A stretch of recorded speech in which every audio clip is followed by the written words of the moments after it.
അള്ളാഹു സുബ്ഹാനഹു വ തആല നമുക്ക് ഒരുപാട് അനുഗ്രഹങ്ങൾ തന്നിട്ടുണ്ട് അല്ലേ? കണ്ണും കാതും കൈകളും നമ്മുടെ വീടും നമ്മുടെ ജോലിയും അങ്ങനെ നമ്മുടെ സമ്പത്തും എണ്ണിയാലൊടുങ്ങാത്ത അനുഗ്രഹങ്ങളാണ് ദൈവം തമ്പുരാൻ, പടച്ച തമ്പുരാൻ നമുക്ക് തന്നിട്ടുള്ളത്. എന്തിനാ തന്നത്? നമ്മുടെ സന്തോഷത്തിന് വേണ്ടിയിട്ടാണ്, നമ്മുടെ സമാധാനത്തിന് വേണ്ടിയിട്ടാണ്, നമ്മുടെ ഒരു സ്വസ്ഥ ജീവിതം നമുക്ക് മുന്നോട്ട് കൊണ്ടുപോകാനാണ്. അപ്പോൾ നോക്കി, ഇതിലേതെങ്കിലും കുറവുണ്ടെങ്കിൽ അതിൻ്റേതായ ബുദ്ധിമുട്ട് നമ്മൾ അനുഭവിക്കും അല്ലേ? കണ്ണില്ലാത്തതിൻ്റെ ബുദ്ധിമുട്ടുണ്ടാകും. നമ്മുടെ ഏത് അവയവങ്ങൾക്ക് എന്തെങ്കിലും പ്രയാസമുണ്ടോ അതിൻ്റെ ബുദ്ധിമുട്ട് നമ്മൾ അനുഭവിക്കും. സമ്പത്തിൻ്റെ ബുദ്ധിമുട്ടും നമ്മൾ എന്തു ചെയ്യും? ഇവിടെ നമ്മൾ അനുഭവിക്കും എന്നുള്ളതാണ്.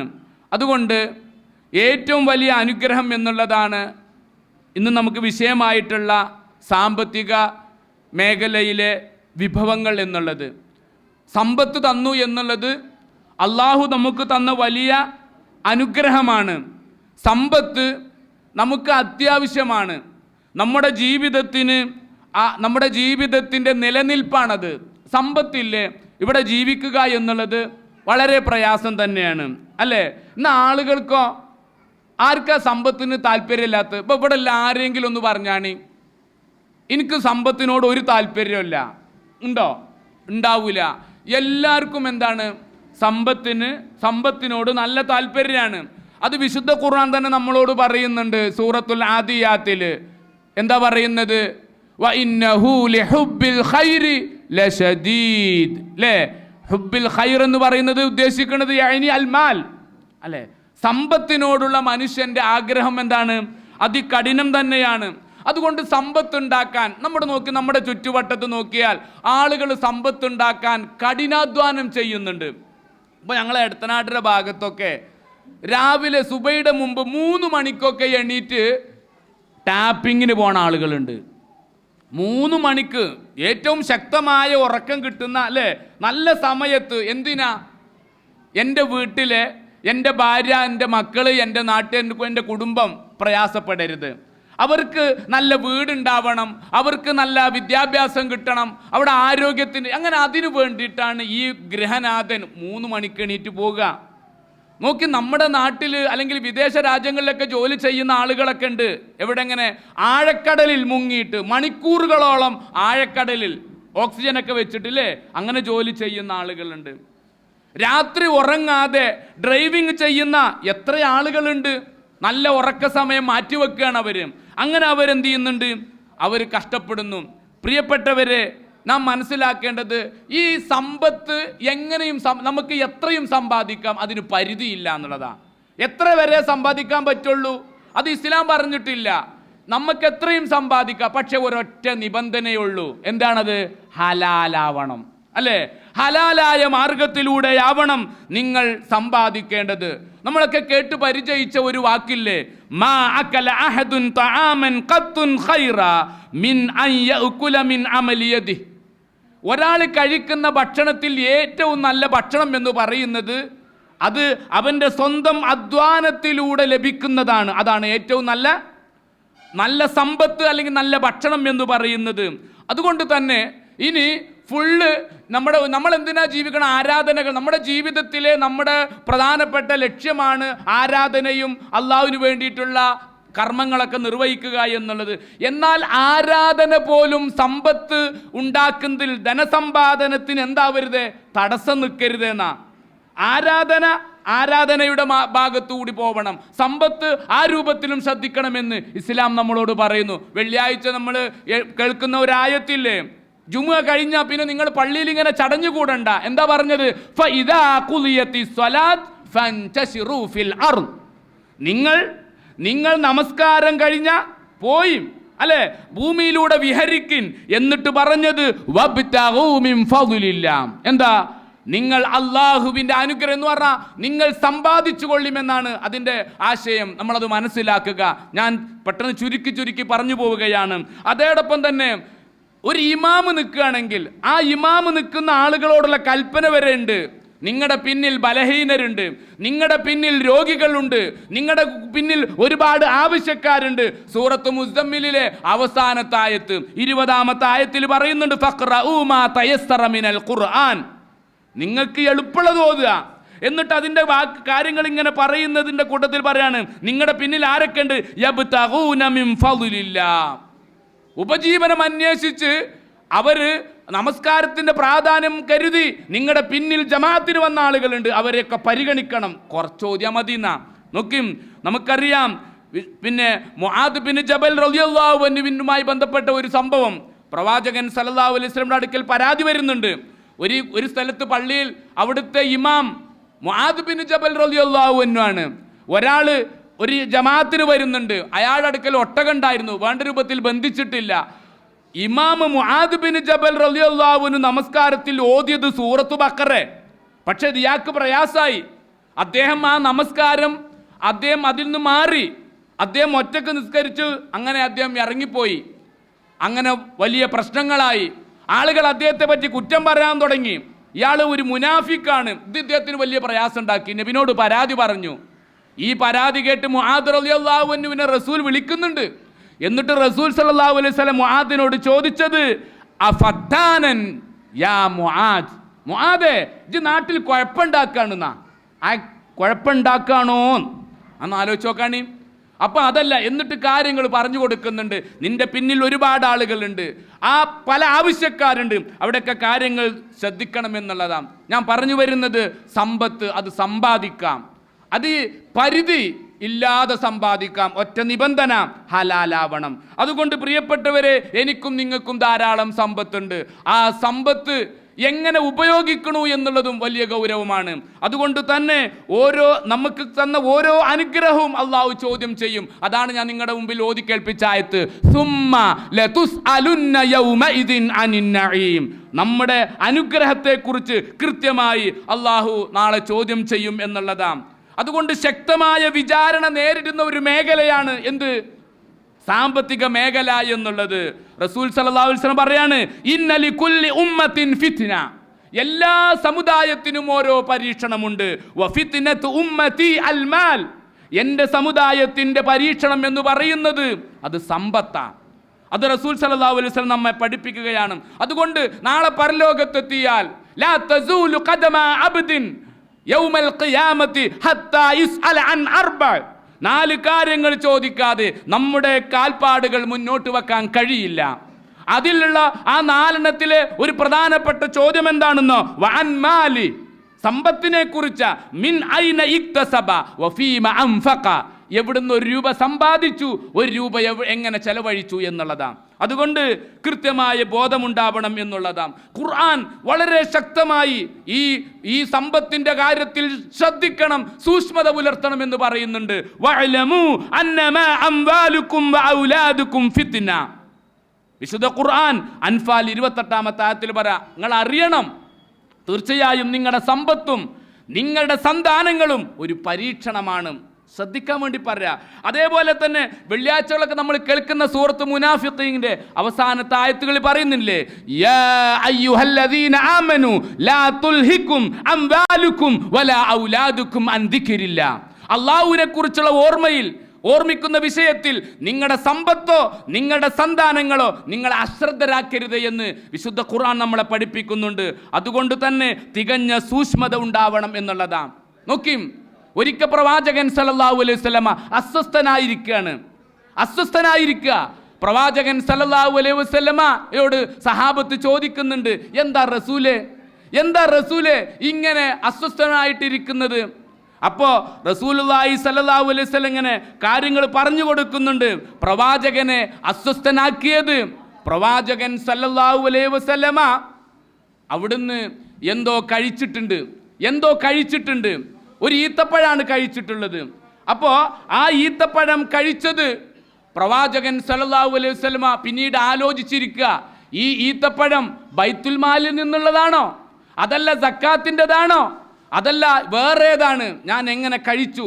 ഇത് അന്യ മുതലാണ്, ഇത് നാളെ പടച്ചു തമ്പുരാൻ ചോദ്യം ചെയ്യുമല്ലോ എന്നുള്ള ഒരു ചിന്തയായിരുന്നു. അങ്ങനെയുള്ള പ്രയാസങ്ങൾ മുൻഗാമികളായ, ഇപ്പൊ ഇവിടെ കുറേ സ്ത്രീകളാണല്ലോ, മുൻഗാമികളായ സ്ത്രീകൾ അവരൊക്കെ അവരുടെ ഭർത്താക്കന്മാർ ജോലിക്ക് പോകുമ്പോൾ അവർ പ്രത്യേകം കൊടുത്ത ഉപദേശം എന്താണ്? നമുക്ക് ഹദീസുകളിൽ അല്ലെങ്കിൽ മുൻകാല ചരിത്രങ്ങളിൽ കാണാൻ സാധിക്കും. ഇയ്യാക വകസ്ബൽ ഹറാം ഫഇന്നാ നസ്ബിറു അലൽ ജൂ വലാ നസ്ബിറു അലന്നാർ. നിങ്ങൾ നല്ലോണം സൂക്ഷിക്കണം. എന്ത്? ഹറാമായ സമ്പാദനവുമായിട്ട് ഇങ്ങോട്ട് വരരുത്. ഹറാമായ സമ്പാദനവുമായിട്ട് വരുന്നത് നിങ്ങൾ സൂക്ഷിക്കുക. നിങ്ങൾ ജോലിക്ക് പോയി, നിങ്ങൾക്കൊരു നയാ പൈസ കിട്ടിയില്ല, ഒന്നുമില്ലാത്ത വെറും കൈയോടെയാണ് ഇങ്ങോട്ട് വരികയാണെങ്കിലും പച്ചവെള്ളം കുടിച്ച് സമാധാനത്തോടെ സ്വസ്ഥമായി നമുക്ക് നമ്മുടെ വീട്ടിൽ കിടന്നുറങ്ങാം. അത് ഞങ്ങൾ സഹിക്കൂട്ടോ, പട്ടിണി ഞങ്ങൾ സഹിക്കൂട്ടോ. പക്ഷേ വലാ നസ്ബിറു അലന്നാർ, ഈ ഹറാം ഞങ്ങളെ തീറ്റിച്ചാൽ അതുമൂലം നാളെ നരകം കിട്ടുകയാണെങ്കിൽ അത് നമുക്ക് സഹിക്കാൻ കഴിയില്ല എന്നാ. നോക്കി, എന്തൊരു നല്ല ഉപദേശ. ഇതാണ് മുൻഗാമികൾ നൽകിയ, മുൻഗാമികളായ ഭാര്യമാർ ഭർത്താക്കന്മാർക്ക് നൽകിയ ഉപദേശം നമുക്ക് ഹദീസുകളിൽ കാണാൻ അല്ലെങ്കിൽ ചരിത്രങ്ങളിൽ നമുക്ക് കാണുവാൻ സാധിക്കും. പ്രിയപ്പെട്ടവരെ, ഇതാണ് നമ്മൾ ശ്രദ്ധിക്കേണ്ടത്. ഇനി ഈ നമ്മുടെ ധനസമ്പാദനം ഹലാലല്ലെങ്കിൽ എന്താ മാർഗം? നമ്മുടെ ഒരു കർമ്മവും അള്ളാഹു സ്വീകരിക്കൂല എന്നുള്ളതാണ്. അത് അള്ളാഹ്ക്ക് വേണ്ട. നോക്കി, നമ്മളൊക്കെ നമ്മുടെ നെഞ്ചത്തകത്ത് കോറിയിട്ട് വെക്കേണ്ട ഒരായത്ത് വിശുദ്ധ ഖുർആനിലെ 23-ാം അധ്യായം സൂറത്ത് മുഅ്മിനൂനിലെ 51-ാമത്തെ ആയത്ത്. മുഴുവൻ പ്രവാചകന്മാരോടും അള്ളാഹു പറയാണ്, യാ അയ്യുഹർ റുസുൽ കുലൂ മിനത് ത്വയ്യിബാതി വഅമലൂ സാലിഹാ. ഓ ദൂതന്മാരെ, നിങ്ങൾ വിശിഷ്ടമായത് കഴിക്കുക, നിങ്ങൾ നല്ലത് പ്രവർത്തിക്കുക. എന്താ അതിൻ്റെ അർത്ഥം? ആ രണ്ടും കൂട്ടി വായിക്കണം നമ്മൾ. ഇവിടെ വിശിഷ്ടമായത് കഴിക്കുക എന്ന് പറഞ്ഞാൽ വെറും ഒരു കഴിക്കലല്ല. നമ്മുടെ ഭക്ഷണം എന്നുള്ളത് നമ്മുടെ ജീവിതത്തിൻ്റെ ഏറ്റവും പ്രധാനപ്പെട്ട സംഗതിയാണ്. വെറും ഭക്ഷണത്തിന് വേണ്ടിയല്ലല്ലോ നമ്മൾ അധ്വാനിക്കുന്നത്. അപ്പോൾ നിങ്ങളുടെ അധ്വാനം വിശിഷ്ടമായതാവണമെന്നാ. ആ അധ്വാനം, നമ്മുടെ സമ്പാദനം വിശിഷ്ടമായാലേ പിന്നെ പറഞ്ഞത് വഅമലു സാലിഹ, നിങ്ങൾ സൽക്കർമ്മങ്ങൾ ചെയ്യുക എന്നുള്ളത്. അപ്പോൾ നമ്മുടെ കർമ്മങ്ങൾ നന്നായാൽ, നമ്മുടെ സമ്പാദ്യം നന്നായാലേ നമ്മുടെ കർമ്മങ്ങൾ അള്ളാഹു സ്വീകരിക്കുകയുള്ളൂ എന്നുള്ളതാണ്. അതുകൊണ്ട് നമ്മുടെ ഇടപാടുകളിൽ, നമ്മുടെ ക്രയവിക്രയങ്ങളിൽ അതിൽ ചതിയുണ്ടാവരുത്, വഞ്ചന ഉണ്ടാവരുത്. അത് കൃത്യമായിട്ട്, അത് വളരെ സൂക്ഷ്മതാ വിഷയത്തിൽ ഉണ്ടാവണം എന്നുള്ളതാണ്. ഇപ്പം നോക്കിയും ഇപ്പം നമുക്കൊക്കെ അറിയാം, പലപ്പോഴും നമ്മളൊക്കെ അശ്രദ്ധരായി പോകുന്ന, നമ്മുടെ ജീവിതത്തിൽ വന്നു പോകുന്നതാ നമ്മളൊക്കെ അമൽ സ്വീകരിക്കുമെന്നുള്ളത് നമ്മൾ ആലോചിക്കണം. എന്താണോ? ഇപ്പോൾ ഒരു ഉദാഹരണം, ഇപ്പോൾ നമുക്കൊരു മൊബൈൽ വിൽക്കാനുണ്ട്. നമ്മുടെ ഒരു മൊബൈൽ കേടുന്നു. എന്താണ് അതിൻ്റെ കേട്? ആ മൊബൈല് അതിൽ ചാർജ് നിൽക്കണില്ല, അതിലൊരുപാട് പ്രയാസങ്ങൾ, അതിന് വേണ്ട രൂപത്തിൽ അത് നമ്മുടെ ഫങ്ഷനൊന്നും വർക്ക് ചെയ്യില്ല. അപ്പോൾ നമുക്ക് തോന്നുകയാണ് അത് വിൽക്കണം, എന്നിട്ട് പുതിയത് വാങ്ങണം. അപ്പോൾ നമ്മളെന്താ, അത് വിൽക്കാൻ അതൊരു മൊബൈൽ കടയിൽ കൊണ്ടേ കൊടുത്താൽ നമ്മളെന്താ അവരോട് പറയാ?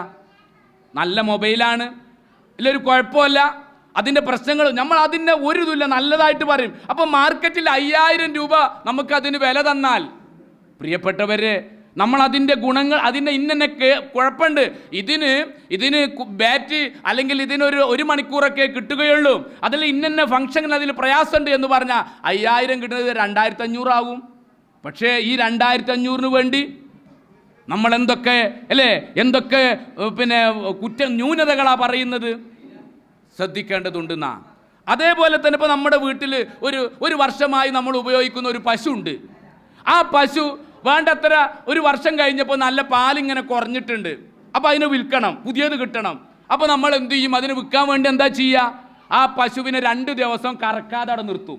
എന്നിട്ട് ആ 2 ദിവസം കറക്കാതെ ആളോട് വരാൻ പറയും, ഇന്ന സമയത്ത് വരാൻ പറയും. എന്നിട്ട് പറയും, വേണേ വന്ന് കണ്ടോ, നീ തന്നെ കറന്നെടുത്തോ എന്നൊക്കെ പറയും. 2 ദിവസം നിർത്തിയേ പയ്യ അല്ലേ? ഇങ്ങനെ പറ്റിക്കണ എത്ര ആളുകളുണ്ട്. അതേപോലെ തന്നെ ഇപ്പോൾ നമ്മൾ നിത്യേന ഉപയോഗിക്കുന്ന വാഹനം, നമ്മളതിങ്ങനെ ഉപയോഗിക്കുന്നുണ്ട്. പക്ഷേ അതിൽ എന്തെങ്കിലുമൊക്കെ ഒരു മിസ്സിങ് ഉണ്ട്, അതല്ലെങ്കിൽ എന്തെങ്കിലും കുഴപ്പങ്ങളുണ്ട്. നമ്മളെന്താണ്, അത് വിൽക്കണമെങ്കിൽ അതിന് നല്ല വില കിട്ടാൻ നമ്മൾ അതിൻ്റെ മിസ്സിങ്ങോ അതിൻ്റെ കുഴപ്പങ്ങളൊന്നും പറയില്ല, അതങ്ങ് കൊടുക്കും. അപ്പോൾ അത് നല്ല വണ്ടിയാണ്, നമുക്ക് എങ്ങനെയൊക്കെ അതിനെപ്പറ്റി നല്ലത് പറയാൻ പറ്റും അതൊക്കെ പറഞ്ഞു കൊടുക്കും. നല്ല ശ്രദ്ധയുണ്ടാവണമെന്നാ. ഒരു പക്ഷേ ആളുകളെ പറ്റിക്കാം, ആളുകൾ ആരെയും പറ്റിക്കാം. പക്ഷേ വിശുദ്ധ ഖുർആനിലെ ആയത്ത് എന്താ? യഅലമു ഖായിനത്തൽ അഅ്യുനി വമാ തുഖ്ഫി സുദൂർ. അല്ലേ? കണ്ണിന്റെ കട്ടുനോട്ടവും ഹൃദയത്തിൽ മറച്ചു വെക്കുന്നതും അറിയുന്നവനാ. വിശുദ്ധ ഖുർആൻ മറ്റൊരു സ്ഥലത്ത് പറയുന്നത് ഇന്നഹു അലീമും ബിദാത്തി സുദൂർ. ഹൃദയത്തിൽ ഉള്ളത് അറിയുന്നവനാ, കൃത്യമായി അറിയുന്നവനാ. നമ്മൾ ആളുകളോട് പറയുന്നതല്ല, നമ്മുടെ മനസ്സിൻ്റെ അകത്തുള്ളത് അറിയുന്നവനാ അല്ലാഹ്. ഈ ബോധം ഇപ്പം നമ്മൾ ഖുർആൻ വിളിച്ചല്ലെങ്കിൽ ഖുർആൻ പഠിതാക്കളുടെ സംഗമ നമുക്ക് നല്ല ബോധമുണ്ടാവണം. കാരണം അല്ലാഹു നോക്കുന്നത് എവിടേക്കാ? റസൂൽ പറയാ ഇന്നല്ലാഹ ലാ യൻദുറു ഇലാ അജ്സാം വലാ യൻദുറു ഇലാ സുവരിക്കും വലാ ഇലാ ഇന്നല്ലാഹ ലാ യൻദുറു ഇലാ അജ്സാമിക്കും വലാ ഇലാ സുവരിക്കും വലാകിൻ യൻദുറു ഇലാ ഖുലൂബിക്കും വ അഅമാലിക്കും. അല്ലാഹു സുബ്ഹാനഹു വ തആല നോക്കുന്നത് നിങ്ങളുടെ രൂപത്തിലേക്കോ നിങ്ങളുടെ ശരീരത്തിലേക്കോ അല്ല, പിന്നെയോ നിങ്ങളുടെ കർമ്മങ്ങളിലേക്കാ, നിങ്ങളുടെ പ്രവർത്തനങ്ങളിലേക്കും നിങ്ങളുടെ ഹൃദയങ്ങളിലേക്കുമാണ് എന്നാണ്. അതുകൊണ്ട് നമ്മുടെ ഹൃദയം നമ്മൾ നന്നാക്കണം. അങ്ങനെ നന്നാക്കി നമ്മൾ പ്രാർത്ഥിച്ചാൽ, ഒരു വലിയ ഹദീസിലുണ്ടല്ലോ, ഒരാളിങ്ങനെ കൈ ഉയർത്തി അള്ളാഹിനോട് ഇങ്ങനെ പറയണു യാ റബ്ബി യാ റബ്ബി. ചോദിക്കുന്നുണ്ട് എങ്ങനെ ഓന് ഉത്തരം കിട്ടുക? കാരണം ഓൻ്റെ തീറ്റയും കുടിയും ഓൻ്റെ എല്ലാം ഹറാമിലാണ്. അതുകൊണ്ട് ആ കാര്യങ്ങളൊക്കെ നമ്മൾ നന്നായി ശ്രദ്ധിക്കണം. ഇനിയോ സമ്പത്ത് എന്ന് പറയുന്നത് അതിങ്ങനെ ഉണ്ടാക്കി ശേഖരിച്ചു വെക്കാനുള്ളതല്ല, അത് നല്ല മാർഗത്തിൽ അത് ചെലവഴിക്കുകയും ചെയ്യേണ്ടതുണ്ട്. വിശുദ്ധ ഖുർആനിലെ സൂറത്തു ആൽ ഇംറാനിലെ 180 ആയത്തിൽ പറയുന്നുണ്ട് വലാ യഹ്സബന്നല്ലദീന യബ്ഖലൂന ബിമാ ആതാഹുമുല്ലാഹു മിൻ ഫളിഹി ഹുവ ഖൈറൻ ലഹും ബൽ വശർറുൻ ലഹും എന്ന് പറഞ്ഞിട്ട് നമ്മളോട് ഇങ്ങനെ പറയുന്നുണ്ട്, നിങ്ങൾ വിചാരിക്കണ്ട അള്ളാഹു തന്ന ഈ ധനം നമ്മളിങ്ങനെ പിശുക്ക് വെക്കുകയാണെങ്കിൽ അതിങ്ങനെ കാണുമ്പോൾ എനിക്ക് കുറേ ഉണ്ടല്ലോ എന്ന് വിചാരിച്ചിട്ട് നമ്മളിങ്ങനെ അത് നന്മയാണെന്ന് വിചാരിക്കണ്ട, അത് നിങ്ങൾക്ക് തിന്മയാണ്. അതൊരു ഖണ്ഡാഭരണമായി നാളെ ഖിയാമത്ത് നാളിൽ നമ്മളെ തന്നെ അണിയിപ്പിക്കുമെന്ന് വിശുദ്ധ ഖുർആൻ നമ്മളെ പഠിപ്പിക്കുകയാണ്. അതേപോലെ സൂറത്ത് തൗബയിലെ 34 ആയത്തിൽ കാണാം വല്ലദീന യക്നിസൂന അദ്ദഹബ വൽ ഫിദ്ദ വലാ യുൻഫിഖൂനഹാ ഫീ സബീലില്ലാഹ് ഫബശ്ശിർഹും ബിഅദാബിൻ അലീം. സ്വർണവും വെള്ളിയും കൂമ്പാരമാക്കി വെക്കുക, ചെലവഴിക്കണില്ല അള്ളാന്റെ മാർഗത്തിൽ, എങ്കിൽ അവർക്ക് സന്തോഷ വാർത്ത അറിയിക്കണം. എന്ത്? അവർക്ക് വേദനയേറിയ ശിക്ഷയുണ്ട് എന്നുള്ളത്. പ്രിയപ്പെട്ടവരെ, ഈ ബോധം നമുക്കുണ്ടാവണം. അതുകൊണ്ട് പറഞ്ഞു വന്നത് ചെലവഴിക്കാനുള്ളതാ, അത് നമ്മൾ ചെലവഴിക്കണം. ചെലവഴിച്ചാലോ അള്ളാന്റെ മലക്കുകളുടെ പ്രാർത്ഥന ദിവസവും ഉണ്ട്. ഒരു ഹദീസിലുണ്ട് 2 മലക്കുകൾ ദിവസവും ഇറങ്ങിയിട്ട് 2 ആളുകളുടെ പ്രാർത്ഥന. ഒന്നെന്താ? അല്ലാഹുമ്മ അഅതി മുംഫികൻ ഖലഫ, ഈ കൊടുത്തവന് നീ തുടർച്ചയുണ്ടാക്കണമെന്ന നമുക്ക് വേണ്ടിയിട്ട് മലക്കുകൾ ഇങ്ങനെ പ്രാർത്ഥിക്കുക. അടുത്ത മലക്ക് എന്താ പ്രാർത്ഥിക്കുന്നത്? അല്ലാഹുമ്മ അഅതി മുംസികൻ തലഫ, കൊടുക്കാതെ പിടിച്ചു വെക്കുന്നവന് നാശം ഉണ്ടാക്കണമെന്ന. ഈ എന്നുണ്ട് ഇത്. ഒന്ന് ആലോചിച്ച് നോക്കാനും ഇതിൽ ഈ പ്രാർത്ഥനയിൽ നമ്മൾ ആരാ പെടുക? എന്തായാലും 2 പ്രാർത്ഥന ഉണ്ട് ഉണ്ടായിട്ട്. ഇപ്പോൾ ഇതിൽ മനസ്സിലാക്കേണ്ടത് സമ്പത്തുള്ളവർക്കുള്ളത് പടച്ചോൻ തന്നിട്ടില്ല വേണ്ടത്ര പറഞ്ഞോടത്തൊക്കെ അങ്ങനെയാണ്. ഞാൻ തന്നതിൽ നിന്ന് ചെലവഴിക്കുക എന്നുള്ളത്, അതിൽ സൂക്ഷ്മത ഉണ്ടാവുക എന്നുള്ളതാ. ഇനി എനിക്കില്ല എന്ന് പറഞ്ഞിട്ട് സമ്പാദിക്കാതെ പോവും വേണ്ട, നല്ലോണം സമ്പാദിക്കുക. അതാണ് ഞാൻ നേരത്തെ പറഞ്ഞത്, പരമാവധി നമ്മൾ അധ്വാനിച്ചുണ്ടാക്കണം, എന്നിട്ട് കൊടുക്കണം. ഇനിയോ ആ ഉള്ളത് കൊടുത്തിട്ടില്ലെങ്കിൽ മലക്കുകളുടെ ശാപപ്രാർത്ഥനയുണ്ട്. കൊടുത്താലോ അതിന് വർധനവിന് വേണ്ടിയിട്ടും പ്രാർത്ഥിക്കുന്നുണ്ട്. അതുകൊണ്ട് ഇത് ഒരു ദിവസമല്ല, എല്ലാ ദിവസവും ഇന്ന് കൊടുത്താൽ ഇന്ന് കിട്ടും, നാളെ കൊടുത്താൽ നാളെ കിട്ടും. അതുകൊണ്ട് പറഞ്ഞു ഞാൻ ഇന്നലെയും കൊടുത്തില്ല അങ്ങനെ പറയേണ്ട ആവശ്യമില്ല. എന്നൊക്കെ കൊടുക്കുന്നുണ്ടോ അന്നൊക്കെയും ഈ പ്രാർത്ഥനയുണ്ട് എന്ന് നമ്മൾ മനസ്സിലാക്കുക. നമ്മുടെ മുൻഗാമികൾ അതിന് മത്സരമായിരുന്നു. നോക്കിയും പ്രവാചകൻ സല്ലല്ലാഹു അലൈഹി വസല്ലമ തങ്ങൾ നമസ്കാര ശേഷം ഒരു ദിവസം പെട്ടെന്ന് ആണ് ഇറങ്ങിപ്പോയപ്പോൾ പ്രവാചകൻ സല്ലല്ലാഹു അലൈഹി വസല്ലം ചോദിക്കും എന്താ അങ്ങനെ ഇറങ്ങിപ്പോയത്? അപ്പോഴാ പറഞ്ഞത് കുറച്ച് ഈ സ്വർണത്തിൻ്റെ തരി ഉണ്ടായിരുന്നു അവിടെ, അതെനിക്ക് ഓർമ്മ വന്നു, ഞാനത് പെട്ടെന്ന് ആളുകൾക്ക് വിതരണം നടത്താൻ വേണ്ടി പോയതാണ്. മനസ്സിലായില്ലേ? സമ്പത്തുണ്ടെങ്കിൽ അസ്വസ്ഥതയാണ്. നമുക്കെപ്പോഴാണ് അസ്വസ്ഥത ഉണ്ടാവുക? സമ്പത്ത് ഉണ്ടാവുമ്പോഴല്ല. സമ്പത്ത് ഇപ്പം നമ്മളെ വീട്ടിലേക്ക് ഏതെങ്കിലും പിരിവേര് വരുമ്പോഴാണ് എന്തുണ്ടാകുക? അല്ലേ? ഒരു പിരിവേര് നമ്മളെ വീട്ടിലേക്ക് വന്നാൽ നമുക്ക് അസ്വസ്ഥത ഉണ്ടാവും. എന്നാൽ മുൻഗാമികൾക്കോ സമ്പത്തുണ്ടായി ആരും വരുന്നില്ല, അപ്പോഴാ അസ്വസ്ഥത. നോക്കിയും 10 ആളുകളിൽ അഷ്റത്തുൽ മുബശ്ശിരീൻ 10 ആളുകൾക്ക് സ്വർഗ്ഗമുണ്ട് എന്ന് പറഞ്ഞാൽ അതിൽ ഒരാളാണ് ആര്? ത്വൽഹത്ത് ബിൻ ഉബൈദില്ലാഹ് റളിയല്ലാഹു അൻഹു. അദ്ദേഹം ഒരു കച്ചവടക്കാരനാ. കച്ചവടം കഴിഞ്ഞ് വീട്ടിലേക്ക് വരിക. അങ്ങനെ വീട്ടിൽ വന്ന് രാത്രിയായി അവർ ഭക്ഷണം കഴിച്ച് അങ്ങനെ അവർ കിടന്നുറങ്ങുമ്പോൾ പിന്നെ ത്വൽഹത്ത് ബിൻ ഉബൈദില്ല റളിയല്ലാഹുവിന് ഉറക്കം കിട്ടണില്ല. അപ്പോൾ ഭാര്യ അബൂബക്കർ റളിയല്ലാഹുവിൻ്റെ മകളാ ഉമ്മു കുൽസൂം റളിയല്ലാഹു അൻഹ അവർ ചോദിക്കുക, എന്തേ നിങ്ങൾ ഉറങ്ങാത്തത്? നിങ്ങൾക്ക് എന്താ ഒരു പ്രയാസം? തിരിഞ്ഞു മറിഞ്ഞും കിടക്കണില്ലേ? എന്തേ നിങ്ങൾ വന്നപ്പോൾ നിങ്ങളെ സ്വീകരിക്കുന്നതിൽ എന്തെങ്കിലും ബുദ്ധിമുട്ടുണ്ടായോ? ഞാൻ നിങ്ങളോട് എന്തെങ്കിലും അപമര്യാദയായി പെരുമാറിയിട്ടുണ്ടോ? വല്ലാത്ത വേദന. അപ്പോൾ ചോദിച്ചു പിന്നെ ആ ഉമ്മു കുൽസൂം റളിയല്ലാഹു അൻഹയോട് ത്വൽഹത്ത് ബിൻ ഉബൈദില്ല റളിയല്ലാഹു അൻഹു പറയാണ്, എടി അതൊന്നുമല്ല, എൻ്റെ ഉറക്കം കളഞ്ഞത് അതൊന്നുമല്ല. ഞാൻ തിരിച്ചു വരുമ്പോൾ, വീട്ടിലേക്ക് മടങ്ങി വരുമ്പോൾ ഹദർ മൗത്ത് വഴിക്കാണ് ഞാൻ ഇങ്ങനെ വരുന്ന സമയത്ത് ആ ഹദർ മൗത്തുനിന്ന് എൻ്റെ കച്ചവടത്തിന് നല്ല ലാഭം കിട്ടിയിട്ടുണ്ട്. ആ ലാഭ പൈസ കൊണ്ടാണ് എന്ത് ചെയ്യണേ ഞാനിപ്പോൾ വന്നിട്ടുള്ളത്. അതുകൊണ്ട് അത് നമ്മുടെ കയ്യിലുണ്ട്. എപ്പോഴാ മരിക്കുക എന്നറിയില്ലല്ലോ. ഇത് വെച്ച് ഞാൻ മരിച്ചാൽ അള്ളാഹിനോട് മറുപടി പറയണ്ടേ? അത് ആലോചിച്ചിട്ടാണ് എന്ത് ഉറക്കിട്ടാത്തത്. ഈ പ്രിയപ്പെട്ട എൻ്റെ സഹോദരിമാരൊന്ന് ആലോചിച്ച് നോക്കാണ്. എൻ്റെ ഭാര്യ അടക്കം ഈ സദസ്സിലുണ്ട് അല്ലേ. ഞാൻ കുറേ പൈസ കൊണ്ടാണ് വന്നിട്ടുള്ളത്, എനിക്ക് ഉറക്കം കിട്ടണില്ല എന്ന് പറഞ്ഞാൽ എന്താ നിങ്ങൾ പറയാ അല്ലേ? നേരത്തെ ഇവിടെ പ്രസംഗിച്ചില്ലേ, കൈജാത്തൊക്കെ പറയാലോ അല്ലേ? എന്താ പറയാ അല്ലേ? അത് നിങ്ങൾ ബേജാറാവണ്ട, പൈസ അല്ലേ മനസ്സാ അല്ലേ, ഇങ്ങോട്ട് തന്നളി എന്ന് പറയും. അത് വാങ്ങിവെക്കും. നേരം വെളുത്തിട്ടോ നിങ്ങൾക്ക് എപ്പോഴാണ് വേണ്ടത് തരാനാ. എന്നാൽ ഉമ്മു കുൽസൂം റളിയല്ലാഹു അൻഹ എന്താ പറഞ്ഞത്? എണീക്കും, നമ്മുടെ കുടുംബത്തിൽ എത്ര പാവപ്പെട്ടവരുണ്ട്, അവർക്ക് കൊടുത്താൽ പോരെ? ആ രാത്രി തന്നെ എണീക്കുന്നു, അവരാ പണം വിതരണം നടത്തുന്നു, കാലിയായ കയ്യുമായി വീട്ടിലേക്ക് വരുന്നു, സ്വസ്ഥമായി കടന്നുറങ്ങുന്നു. പ്രിയപ്പെട്ടവരെ ആലോചിക്കുക, ഇതാ നമ്മുടെ മുൻഗാമികൾ. ആ 10 ആളിൽ വേറൊരാളാണ് സഅദ് ബിൻ അബി വഖാസ് റളിയല്ലാഹു അൻഹു. നല്ല സമ്പത്തിന്റെ ഉടമയാണ് സഅദ് ബിൻ അബി വഖാസ് റളിയല്ലാഹു അൻഹു. ഏറെക്കുറെ അദ്ദേഹത്തിന് തോന്നുകയാണ് ഞാൻ മരിക്കാനയക്കണെന്നുള്ളത്.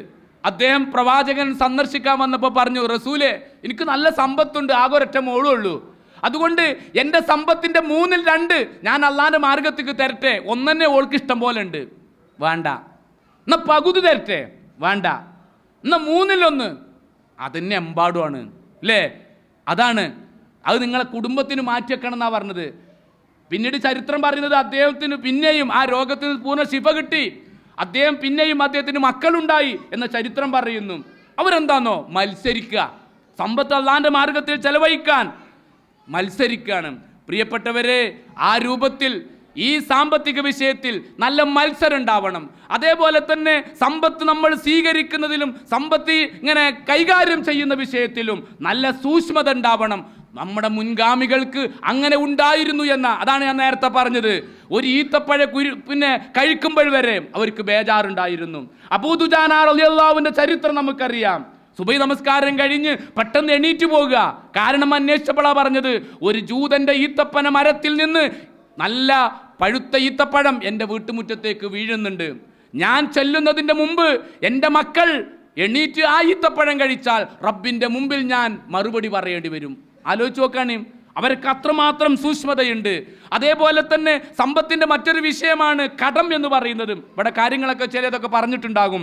കടം, ഏറ്റവും വലിയ ആയത്തെന്ന് പറയുന്നത് കടവുമായി ബന്ധപ്പെട്ട ആ കടം വളരെ ശ്രദ്ധയോടുകൂടി നമ്മൾ കൈകാര്യം ചെയ്യേണ്ടതാണ്.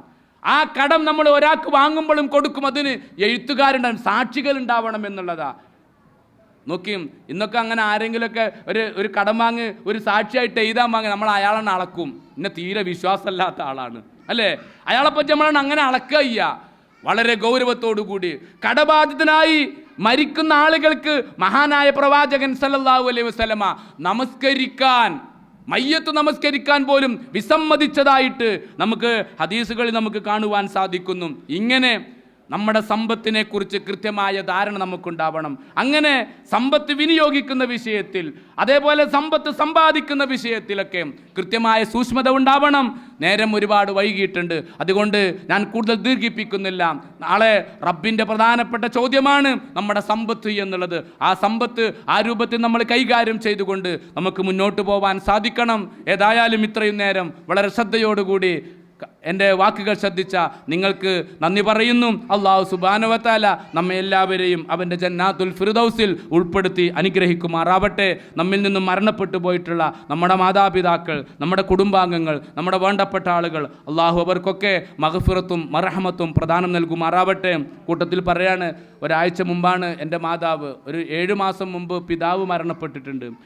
മാതാവ് കഴിഞ്ഞ ഒരാഴ്ചയാണ് വളരെ പെട്ടെന്ന് എൻ്റെ വീട്ടിൽ നിന്ന് ശരിക്കും മഗ്‌രിബ് നമസ്കരിക്കുന്ന തൊട്ട് മുമ്പ് ഉമ്മ ഇങ്ങനെ ഒരു ഭക്ഷണമൊക്കെ കുറച്ച് കഴിച്ച് ഇങ്ങനെ പുറത്തിങ്ങനെ വീട്ടിൽ തറവാട്ടിക്ക് ഇങ്ങനെ കയറിപ്പോകുന്ന സമയത്താണ് ഉമ്മ അവിടെ കുഴഞ്ഞു വീണ് ആ സമയത്താണ് മരണപ്പെട്ടിട്ടുള്ളത്. പെട്ടെന്നുള്ളൊരു മരണമായിരുന്നു.